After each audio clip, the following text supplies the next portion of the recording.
எல்லோருக்கும் வணக்கம். நான் உங்கள் சுகமதி. இன்று பிறந்த நாள் மற்றும் திருமண நாள் காணும் அனைத்து நல் உள்ளங்களுக்கும் எனது அன்பார்ந்த மனமார்ந்த நல்வாழ்த்துக்கள். வாழ்வில் எல்லா வளமும் நலமும் பெற்று பல்லாண்டு வாழ்க. நம்ம அதிகாரம் 7 மக்கட்பேர்லேருந்து திருக்குறளின் பொருள் விளக்கம் பார்த்துட்டு இருக்கோம். இன்றைய பதிவுல கடைசி 2 திருக்குறளின் பொருள் விளக்கம் பார்க்க போறோம். அதாவது 69 மற்றும் 70ஆம் திருக்குறளின் பொருள் விளக்கம் பார்க்க போறோம். 69ஆம் திருக்குறள்ல தாய்க்கு செய்ய வேண்டியதும் 70ஆம் திருக்குறள்ல தந்தைக்கு செய்ய வேண்டியதை பத்தி சொல்லியிருக்காரு. அதிகாரம் 7 மக்கட்பேறு, குறள் எண் 69. ஈன்ற பொழுதிற் பெருதுவக்கும் தன் மகனை சான்றோன் என கேட்ட தாய். ஈன்ற பொழுதிற் பெரிதுவக்கும் தன் மகனை சான்றோன் என கேட்ட தாய். இப்ப இந்த குறளோட ஒவ்வொரு வார்த்தைக்கும் என்ன பொருள் அப்படிங்கிறத பார்க்கலாம். ஈன்ற பொழுதிற், பெற்ற பொழுதை விட. பெரிது உவக்கும், பெரிது மிகவும், உவக்கும் மகிழ்ச்சி. தன் மகனை, தனது மகனை. சான்றோன் நற்குணம், நற்செய்கை, நல்லறிவு நிறைந்தவன் என கேட்ட, என்று மற்றவர்கள் சொல்வதை கேட்ட தாய். தாய். இப்போ இதோட முழு பொருளையும் பார்க்கலாம். ஒரு தாய்க்கு தன் குழந்தையை பெற்றெடுக்கும் போது இருக்கும் ஆனந்தத்தை விட தன் குழந்தையை மற்றவர்கள் சான்றோன் என்று போற்றப்படும் போது இருக்கும் ஆனந்தம் அதிகமாக இருக்கும் அப்படின்னு சொல்லியிருக்காரு. இந்த குறள்ல ஈன்ற பொழுதிற் சான்றோன் இந்த 2 வார்த்தைக்கு பின்னாடி மிகப்பெரிய பொருள் இருக்கு. ஈன்ற பொழுதிற் அப்படின்னு சொல்லியிருக்காருல, ஒரு குழந்தைய பெற்றெடுக்கும் போது ஒரு தாய்க்கு எப்படி ஒரு ஆனந்தம் இருக்கும்.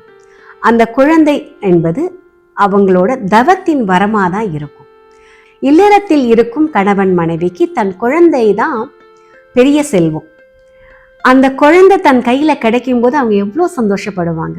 அந்த தாய் 9 மாதங்கள் அவள் பட்ட கஷ்டம், அந்த பிரசவ வேதனை எல்லாமே மறந்து போகும் இந்த குழந்தையோட முகத்தை பார்க்கும்போது. அந்த தாயோட தவத்தின் வரம் தான் அந்த குழந்தை.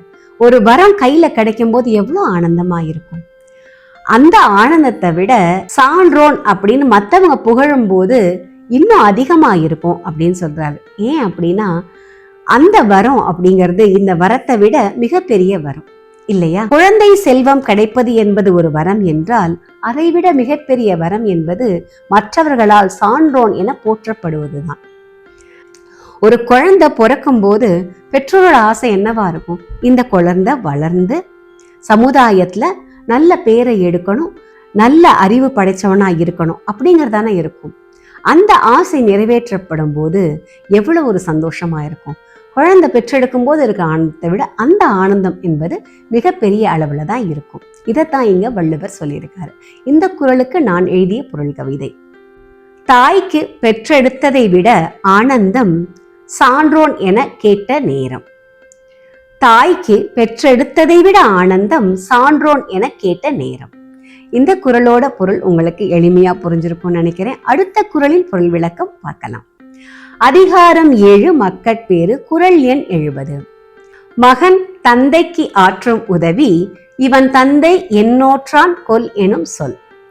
மகன் தந்தைக்கு ஆற்றும் உதவி இவன் தந்தை என்னோற்றான் கொல் எனும் சொல்.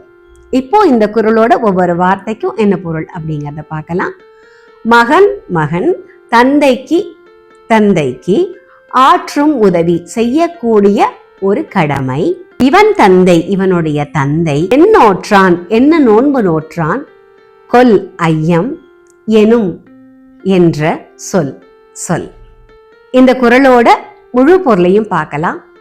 இந்த குழந்தையை பெறுவதற்காக அவன் என்னவெல்லாம் புண்ணியம் செய்தானோ என்று மற்றவர்களை சொல்ல வைப்பதுதான் ஒரு மகனின் தலையாய கடமை.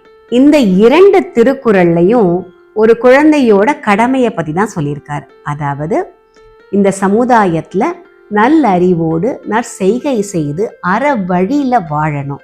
அதுதான் ஒரு பெற்றோருக்கு செய்ய வேண்டிய தலையாய கடமை. இந்த குறளுக்கு நான் எழுதிய பொருள் கவிதை. புண்ணியம் செய்த தந்தை எனும் போற்றலே தந்தைக்கு மகன் செய்யும் உதவி.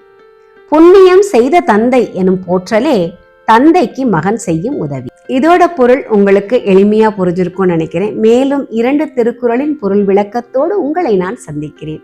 நன்றி, வணக்கம்.